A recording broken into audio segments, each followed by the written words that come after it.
Bismillahirrahmanirrahim. Assalamualaikum warahmatullahi wabarakatuh. Waalaikumsalam warahmatullahi wabarakatuh. Baik Bapak Ibu sekalian serta adik-adik mahasiswa baru angkatan 2020, karena tadi sudah disampaikan oleh host bahwa agenda untuk sesi ini yaitu penyampaian Pak Salis, ya, sebentar Pak, ada informasi penting untuk Mabah. Oh ya Pak, silakan ya, Pak WD1. Nandaku semua, saya selaku WD1 baru-baru saya hubungi dengan pihak si akad. Itu sebentar siang jam 1 atau setengah 2 itu Anda sudah bisa mengisi mata kuliahnya berdasarkan kelasnya. Ya, oke, makasih Pak Salis. Baik Pak, terima kasih Pak. Baik, lanjut ya adik-adik sekalian. Jadi seperti yang disampaikan oleh host tadi bahwa sesi ini itu untuk penyampaian terkait dengan penggunaan siakat atau simpado, dan dilanjutkan dengan tutorial bagaimana adik-adik nantinya menggunakan kalam. Adik-adik mungkin yang masih asing mendengar kata kalam, ini sebentar akan disampaikan kalam itu apa, lalu bagaimana cara menggunakannya. Dan tadi sebenarnya sempat disampaikan juga oleh Pak WD1 bahwa selama kita belajar daring ini adik-adik sekalian, itu kita menggunakan platform belajar online yang disediakan oleh UMI yang bernama Kalam. Jadi dengan ini izinkan saya perkenalkan, nama saya Salis Kurniawan Husain untuk menjadi tutor mungkin sekitar setengah jam ke depan untuk menyampaikan bagaimana adik-adik nantinya menggunakan Kalam. Ini termasuk hal yang sangat penting karena kalau misalnya adik-adik tidak terlibat pada saat perkuliahan menggunakan kalam itu sangat fatal akibatnya pada saat akhir semester nanti. Oke, Bapak Ibu sekalian serta adik-adik, saya izin share screen.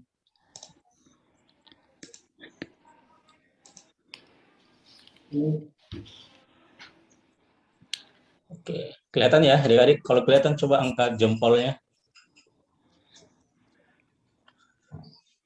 Oke, terima kasih.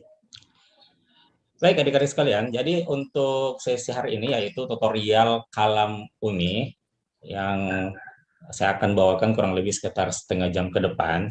Jadi terkait dengan kalam, adik-adik ini merupakan platform pembelajaran daring yang disediakan oleh Universitas Muslim Indonesia, di mana kalam tersebut itu nanti adik-adik di situ adik-adik berinteraksi dengan dosennya terkait dengan materinya, terkait dengan pengumpulan tugas, bahkan terkait dengan ujian tengah semester ataupun ujian akhir semester.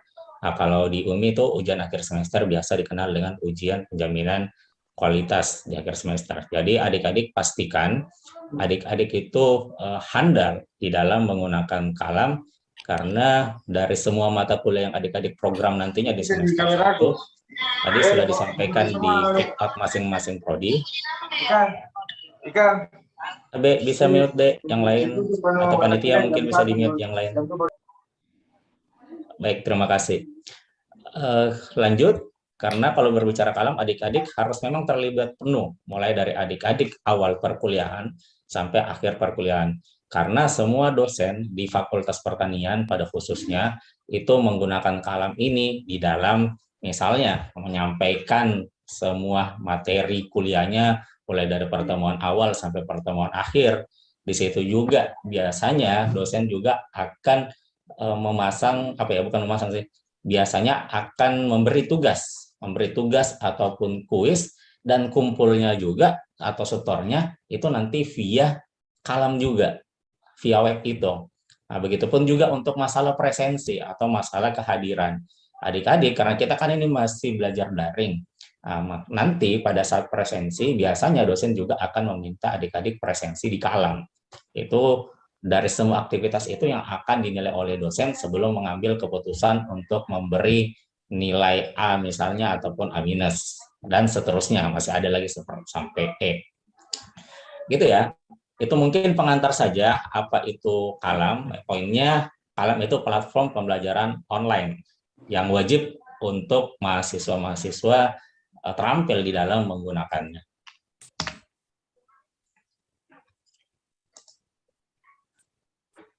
Next ya slide-nya. Baik, untuk tutorial kali ini, apa yang akan kita pelajari, adik-adik sekalian? Jadi di sini saya buat menjadi 4 bagian. Yang pertama itu cara login dan edit profil. Yang kedua, cara menemukan kelas. Yang ketiga, cara mengisi presensi atau daftar hadir. Dan bagaimana adik-adik bisa mengakses materi perkuliahan. Dan yang keempat, cara mengumpulkan tugas. Adik-adik sama seperti siakat tadi, adik-adik kalau di situ punya 2 perangkat, satu perangkatnya mungkin lagi ikut kegiatan ini, satunya bisa digunakan untuk mengikuti apa yang akan disampaikan di tutorial kali ini. Baik ya, lanjut. Kita lanjut ke bagian yang pertama. Bagaimana cara login dan edit profil. Adik-adik, kita fokus ke cara login dulu. Jadi untuk mengakses Kalam, adik-adik itu bisa akses melalui kalam.umi.ac.id. Jadi adik-adik silahkan buka browsernya, apakah pakai Google Chrome ataupun yang sejenisnya. Kemudian adik-adik ketik saja kalam.umi.ac.id. Nah, nanti tampilannya seperti ini adik-adik.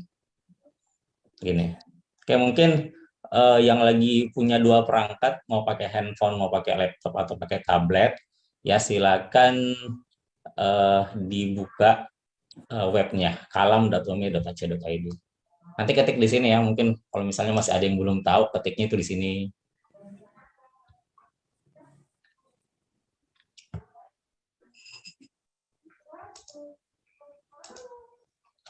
Oke, sudah ya. Kalau sudah, coba angkat jempolnya kalau sudah tampilan seperti ini. Mana nih? Sudah ya? Sudah tampilan seperti ini ya? Oh, itu sudah ada yang raise hand. Oke. Kita lanjut. Adik-adik, semoga semuanya sudah aktif ya akunnya.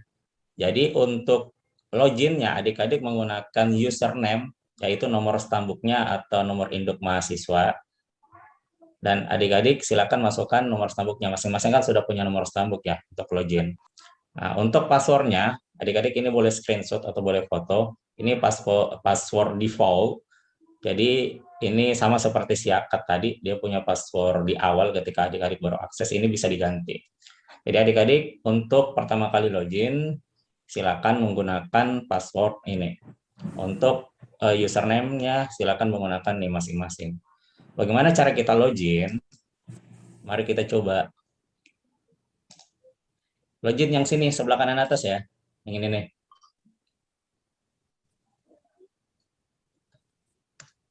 Mari kita coba loginnya. Oke, silakan masukkan username. Tadi saya pakai, ya saya izin ya, sebelumnya saya pakai akun yang sama digunakan pada saat siakat, yaitu akunnya mahasiswa atas nama Dina Anggraini Saputri. Minta tolong deh, jangan dicoret-coret screen-nya. Ini biasa pakai handphone. Tolong diperhatikan, nanti mengganggu temannya yang lain. Oke, lanjut ya. Jadi saya pakai akunnya Dina, saya mohon maaf, nanti saya akan update beberapa profilnya juga. Nanti beberapa penyampaian di sini hanya jadi contoh untuk Dina, karena kita pakai akunnya, nanti kita bisa reset kembali. Oke, kita lanjut. Jadi saya pakai akunnya Dina dengan nomor stambuk 083-2021-0004. Silakan adik-adik memasukkan nomor stambuknya.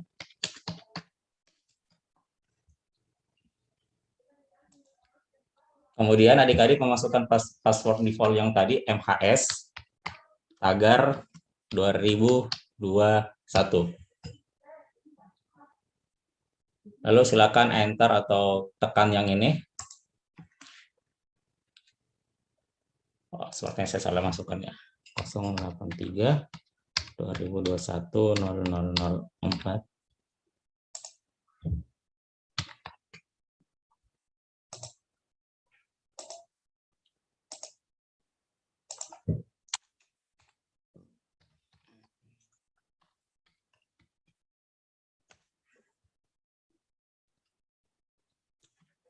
Baik, kalau adik-adik berhasil login, maka tampilan dashboard-nya itu seperti ini.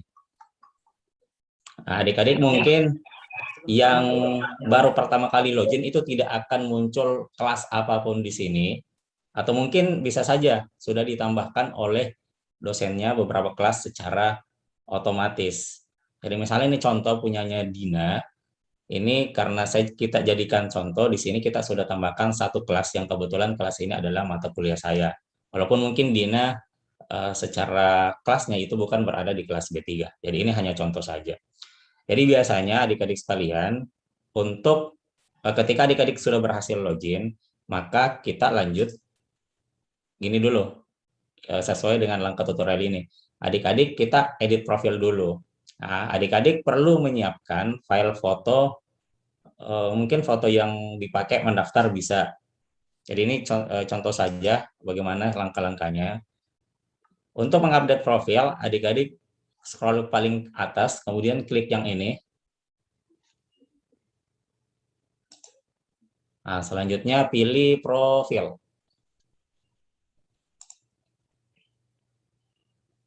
Nah, nanti tampilannya seperti di sini. Ini belum ada foto profilnya, ada keterangan yang lain. Anggaplah kita mau edit untuk tambahkan foto profil. Jadi yang adik-adik lakukan, silakan edit profile.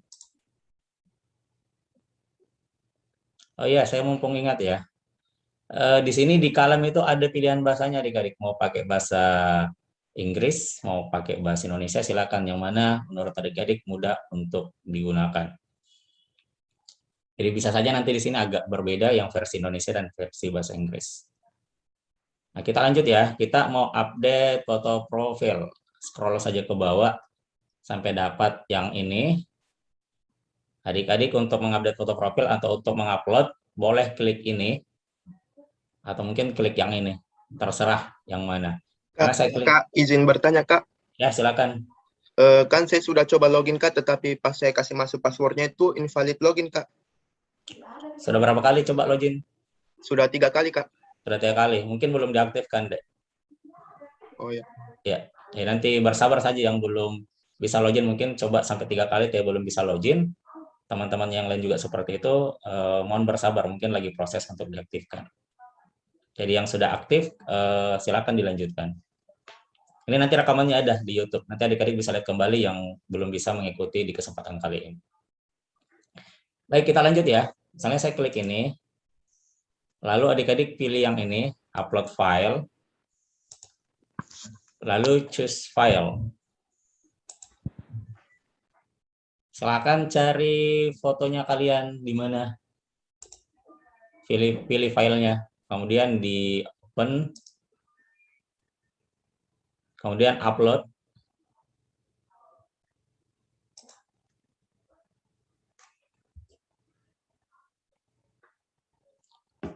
Baik, kalau misalnya fotonya sudah muncul seperti ini, adik-adik scroll ke bawah, kemudian klik update profil.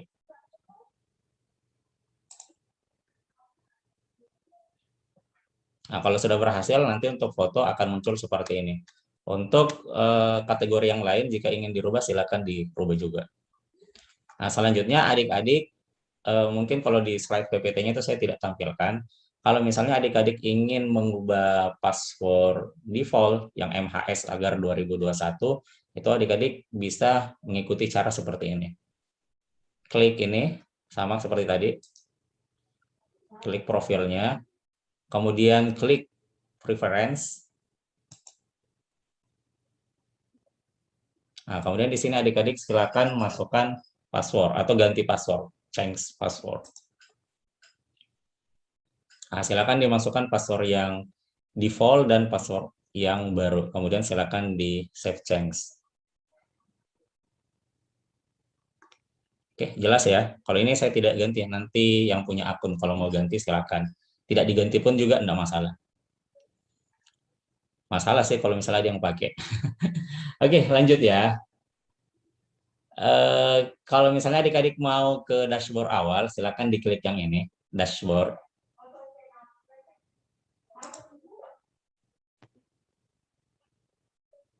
Nah, sampai di sini kita sudah mengikuti untuk bagian pertama, yaitu cara login dan edit profil atau edit password. Saya lanjut ya. Nah, kemudian kita masuk ke bagian kedua, yaitu cara menemukan kelas. Adik-adik tadi waktu di breakout di prodi masing-masing itu kan sudah diperlihatkan ya. Adik-adik itu di semester 1 mata kuliahnya apa saja, dan adik-adik itu di kelas apa. Jadi pastikan adik-adik nanti ketika membuka kalamnya, semua kelas yang adik-adik program di semester 1 itu semuanya ada di kelas kalam. Jadi misalnya adik-adik mau menemukan kelas di kelas kalam itu ada 2 cara. Nah, cara pertama di sini adalah otomatis. Apa yang dimaksud dengan cara otomatis ini? Adik-adik bisa perhatikan nantinya ketika adik-adik buka akun kalamnya, kemudian ada tampilan seperti ini, padahal adik-adik tidak pernah join, dalam artian tidak pernah mungkin otak-atik kenapa tiba-tiba muncul mata kuliah A, mata kuliah B, mata kuliah C, berarti adik-adik itu sudah masuk di kelas tersebut secara otomatis. Nah, kenapa adik-adik bisa masuk secara otomatis? Karena dosen mata kuliah yang bersangkutan di kelas itu sudah memasukkan adik-adik secara otomatis juga. Jadi itu urusannya dosen kalau memasukkan secara otomatis. Namun berbeda ketika adik-adik menggunakan cara yang kedua, yang disebut dengan cara self-enrollment. Nah, sebelum saya lanjut di cara kedua, contoh dari cara pertama yaitu otomatis, misalnya punyanya Dina ini, itu secara otomatis ini muncul mata kuliah matematika bisnis kelas B3. Nah, berarti dosen mata kuliah untuk matematika bisnis kelas B3 ini sudah memasukkan Dina di mata kuliah tersebut. Jadi Dina tinggal buka akunnya, kemudian Dina tinggal akses mata kuliah ini, tidak perlu lagi menggunakan cara kedua. Gitu ya. Mungkin cara yang pertama ini gampang saja.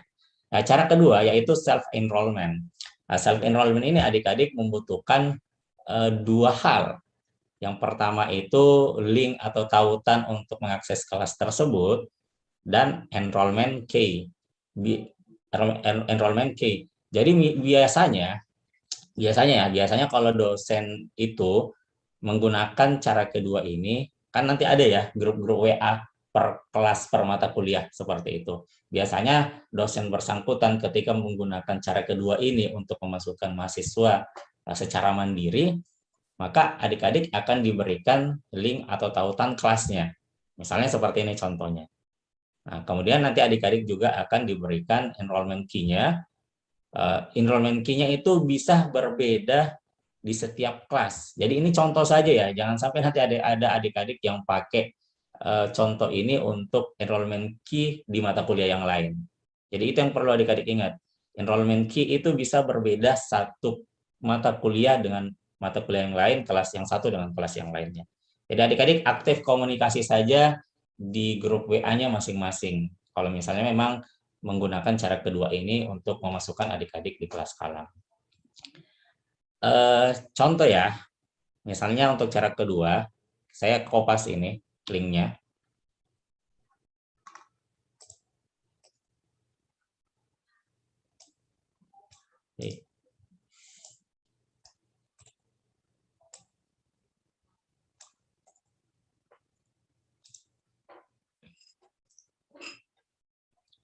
Saya kopas, kemudian kita masuk di browser. Bentar, ini saya geser dulu.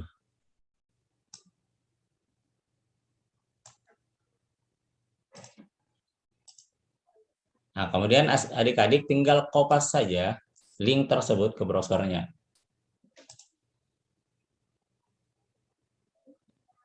Nah, nanti ketika link tersebut dimasukkan ke browser, kemudian adik-adik mungkin enter ataupun go, maka tampilannya seperti ini. Namun adik-adik yang bagi adik-adik yang mungkin belum login sebelumnya, mungkin akan dimintai username dan passwordnya untuk dimasukkan. Nanti ketika sudah bisa login, maka tampilannya juga seperti ini. Nah, adik-adik ketika muncul kotak dialog seperti ini di close saja. Kemudian silakan di scroll. Jadi link tadi itu untuk kelas matematika bisnis kelas A1. Ini kebetulan mata kuliah saya kalau saya lihat di sistem Siakat. Nah, selanjutnya adik-adik scroll, cari ini isian untuk enrollment key-nya. Jadi adik-adik tinggal ketik saja tadi. Apa tuh? Tangguh ya, enrollment key-nya itu Tangguh. Jadi tinggal diketikkan sini Tangguh huruf besar semua. Tangguh. Kemudian enroll me. Tinggal diklik saja. Ini sampai di sini bisa ya, yang sudah bisa terakses akunnya. Karena kalau misalnya enroll me ini saya tidak bisa ulang lagi. Tidak bisa ulang lagi tutorialnya. Bisa ya, saya enroll me. Yang lain kalau mau coba dengan link yang sama, silahkan. Karena ini contoh nanti setelah kegiatan ini kita akan riset kembali. Jadi boleh pakai link ini. Nanti mungkin linknya terlalu panjang ya. Ini nanti filenya kita akan share di grupnya adik-adik. Nah, nanti kalau adik-adik sudah berhasil terenroll, maka adik-adik tampilannya seperti ini. Ini di sini tertulis matematika bisnis kelas A1. Nah, di sini kebetulan mungkin belum diisi oleh dosennya sendiri, ya kebetulan saya. Jadi nanti di sini ada topik 1, topik 2, sampai topik berapa, tergantung dari dosennya mau isi sampai topik berapa. Nanti dari sinilah adik-adik bisa mengakses materi, adik-adik bisa lihat tugas apa yang diberikan, dan kumpulnya juga via di sini, via kalam ini. Nanti adik-adik juga ketika presensi juga di sini, ketika diminta oleh dosennya untuk presensi di kelas kalam. Gitu. Oke ya, untuk bagian kedua, cara menemukan kelas, saya pikir jelas ya. Nanti adik-adik bisa mendengar kembali bagi yang belum aktif akunnya. Dan kita pindah ke bagian ketiga, yaitu cara mengisi presensi dan materi perkuliahan. Nah, di sini bagian pertama kita fokus dulu untuk mengisi presensi. Adik-adik minta tolong, ini kadang terjadi ya, kadang terjadi di beberapa oknum mahasiswa. Jadi mereka itu kadang kurang membaca petunjuk-petunjuk yang ada di kelas kalam. Jadi mohon untuk adik-adik yang hadir di pertemuan kali ini, ketika membuka kalam itu dek, minta tolong dibaca petunjuknya di setiap bagian. Jadi misalnya untuk di presensi, adik-adik itu silakan baca petunjuknya di dalam mengisi presensi yang diberikan oleh dosen. Jadi perbanyak dan budayakanlah membaca. Jangan sampai adik-adik belum membaca terus langsung tanya ke dosennya, padahal sudah dijelaskan di petunjuknya. Lalu yang kedua, perhatikan waktu yang diberikan dalam mengisi presensi. Biasanya di kelas kalam ada dosen yang menuliskan bahwa waktu presensi misalnya hari Senin, setiap hari Senin jam 8 sampai jam 10. Ada juga dosen mungkin tidak menuliskan di kalam, tapi mungkin menyampaikan di dalam grup WA-nya. Jadi ini bisa berbeda antara satu dosen dengan dosen yang lainnya.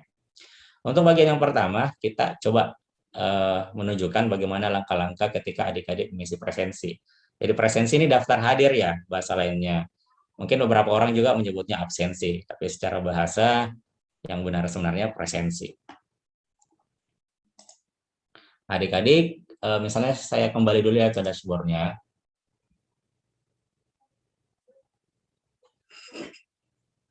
Nah, anggaplah saya mau mengisi daftar hadir untuk matematika bisnis kelas B3.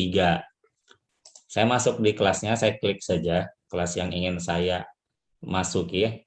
Lalu di sini adik-adik bisa lihat. Nah, kebetulan di kelas matematika bisnis kelas B3 ini itu sudah ada beberapa topik dan di bagian atas ini sudah terisi. Di sini biasanya dosen akan menuliskan previewnya, apa mata kuliahnya atau topik-topiknya, apa yang ingin dicapai dari mata kuliah tersebut. Kadang juga ada yang kosong, mungkin disampaikan pada saat belajar via Zoom atau di WA. Jadi antara satu dosen dengan dosen yang lain itu bisa berbeda, adik-adik. Lalu untuk daftar hadirnya juga biasanya penempatannya berbeda. Ada dosen yang menempatkan daftar hadir itu di bagian atas sebelum topik 1. Jadi kalau misalnya letaknya sebelum topik 1, biasanya adik-adik setiap kali mau presensi, adik-adik klik ini saja. Misalnya setiap Senin ya, berarti adik-adik itu setiap hari Senin itu silakan mengisi presensi dengan mengklik daftar hadir di tempat yang sama.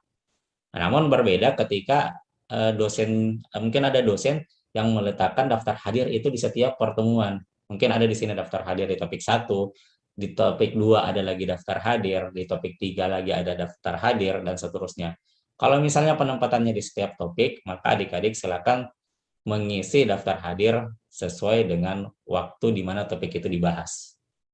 Nah, biasanya dosennya juga akan menyampaikan mengisi daftar hadir yang mana. Hanya untuk contoh kali ini, kebetulan daftar hadirnya itu letaknya di atas topik 1. Biasanya ini akan diisi oleh mahasiswa setiap pekannya, setiap minggunya. Ya ini saja yang diklik setiap waktu ingin mengisi presensi. Lalu bagaimana cara mengisinya?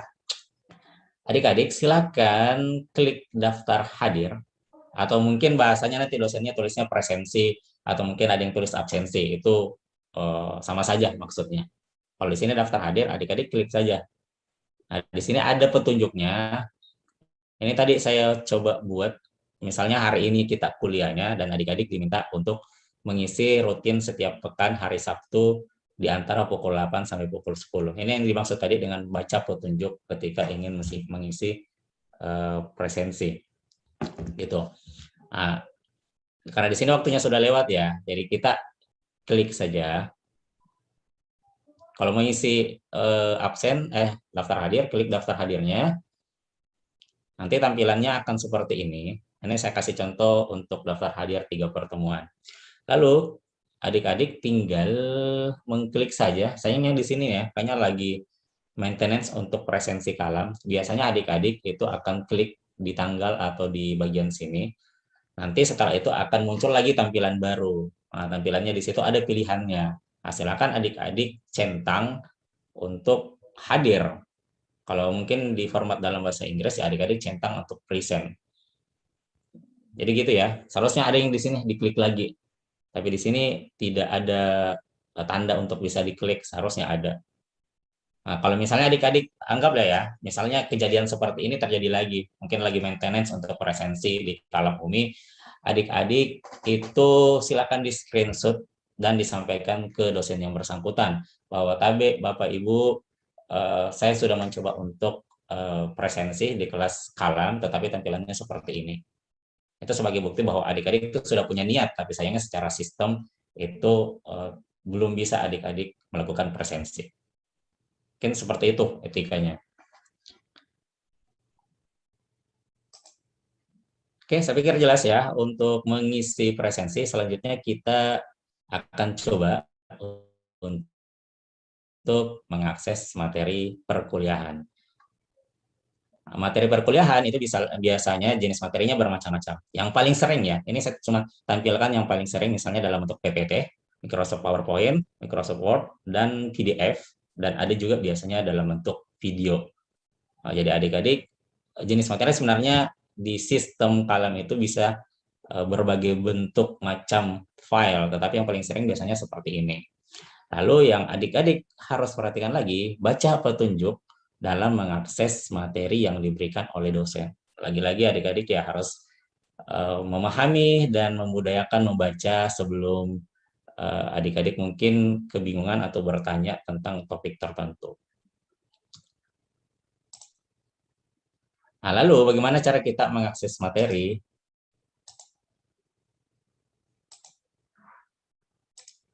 Silakan adik-adik klik dashboard lagi.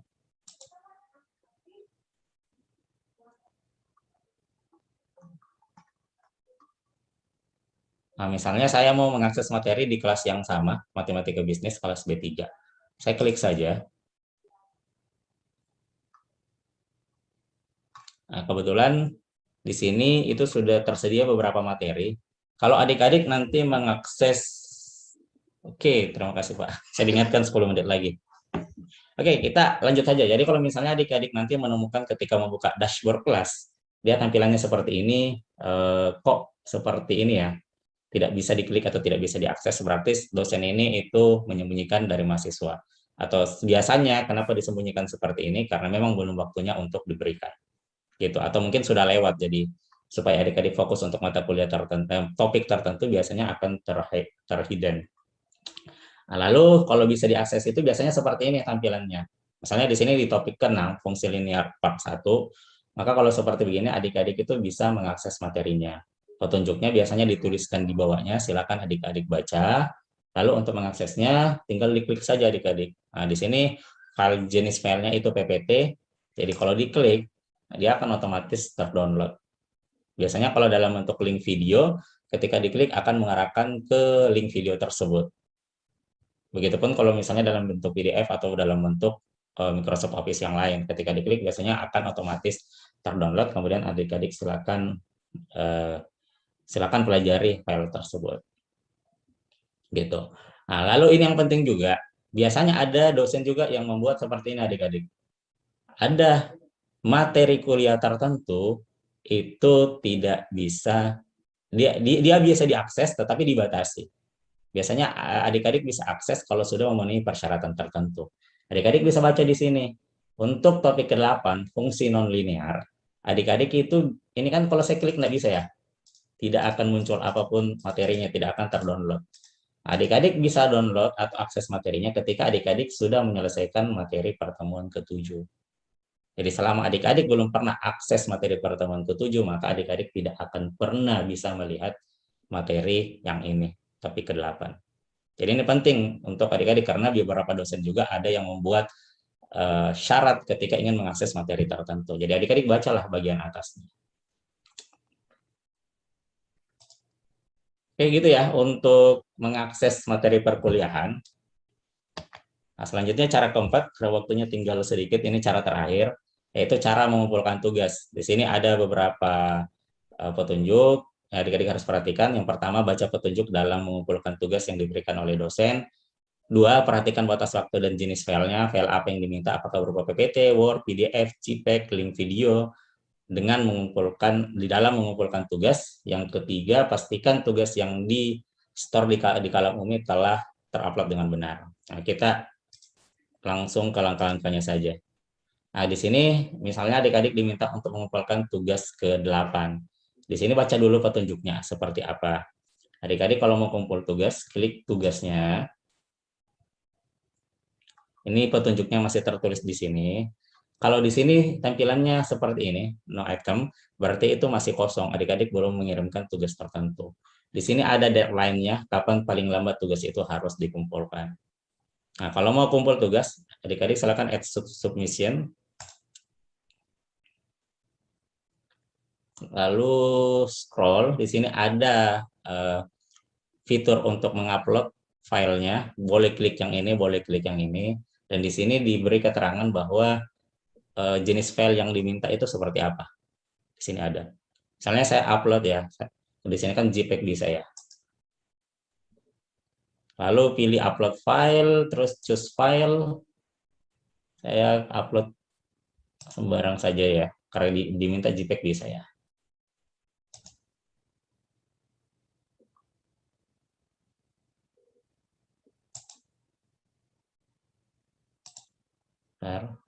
Terus open.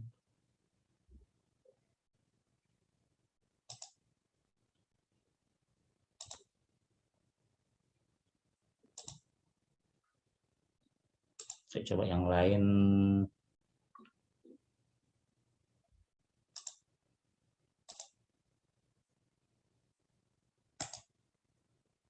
Oke. Kalau misalnya sudah berhasil kita upload di dalam sini akan muncul seperti ini. Kemudian adik-adik klik Save Change. Nah, kalau adik-adik berhasil terupload yang nomor 3 tadi terupload dengan benar, maka akan tertulis seperti ini. Ini kalau dalam bahasa Inggris akan tertulis seperti ini, berarti berhasil terupload untuk dinilai selanjutnya oleh dosen. Kalau sampai di sini adik-adik sudah berhasil terupload, di sini sudah ada filenya yang sudah dilampirkan. Sampai di sini mungkin ini ya, saya pikir sudah cukup untuk penyampaian tutorial kalam di awal untuk adik angkatan 2021. Nanti sebagai penutup, ini karena waktunya mepet juga, saya sudah diperingatkan oleh host. Jadi mungkin untuk sesi bertanyanya kita hilangkan dulu. Nanti file PPT-nya saya akan share di grup WA mahasiswa angkatan 2021 supaya adik-adik bisa melihat kembali. Dan rekaman tutorialnya sendiri adik-adik dapat akses melalui YouTube Fakultas Pertanian UMI. Jangan lupa di subscribe dan like, begitupun untuk media sosial lain di Fakultas Pertanian UMI. Baik, mungkin cukup dari saya karena waktu yang membatasi kita. Cukup sekian dan keep calm. Semoga adik-adik bisa menggunakan kalam dengan baik. Pastikan semua mata kuliah kelas yang dibelanjakan itu hadir di kelas kalamnya adik-adik. Baik, cukup sekian. Terima kasih. Saya kembalikan ke moderator. Assalamualaikum warahmatullahi wabarakatuh. Ya, Kembali ke host Waalaikumsalam Pak Jabar. warahmatullahi wabarakatuh. Terima kasih banyak pemateri. Tadi ada untuk Simpadu, tadi ada Pak Agus Rai, dan untuk kalam sudah dijelaskan juga oleh Pak Salis Kurniawan.